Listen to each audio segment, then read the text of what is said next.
24/7 hands-on video solutions for art activities. We are an EdTech textbook publishers.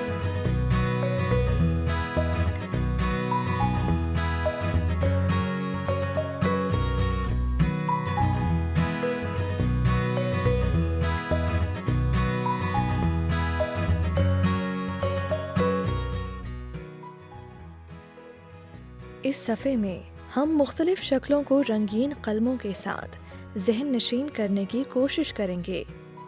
इसकी मिसाल सुर्ख रंग है। पहले हम सुर्ख रंग को सभी शक्लों में भरेंगे और इस सुर्ख रंग की शक्ल की नज़दीकी चीज़, जो कि एक डब्बा है, को भी रंग करेंगे।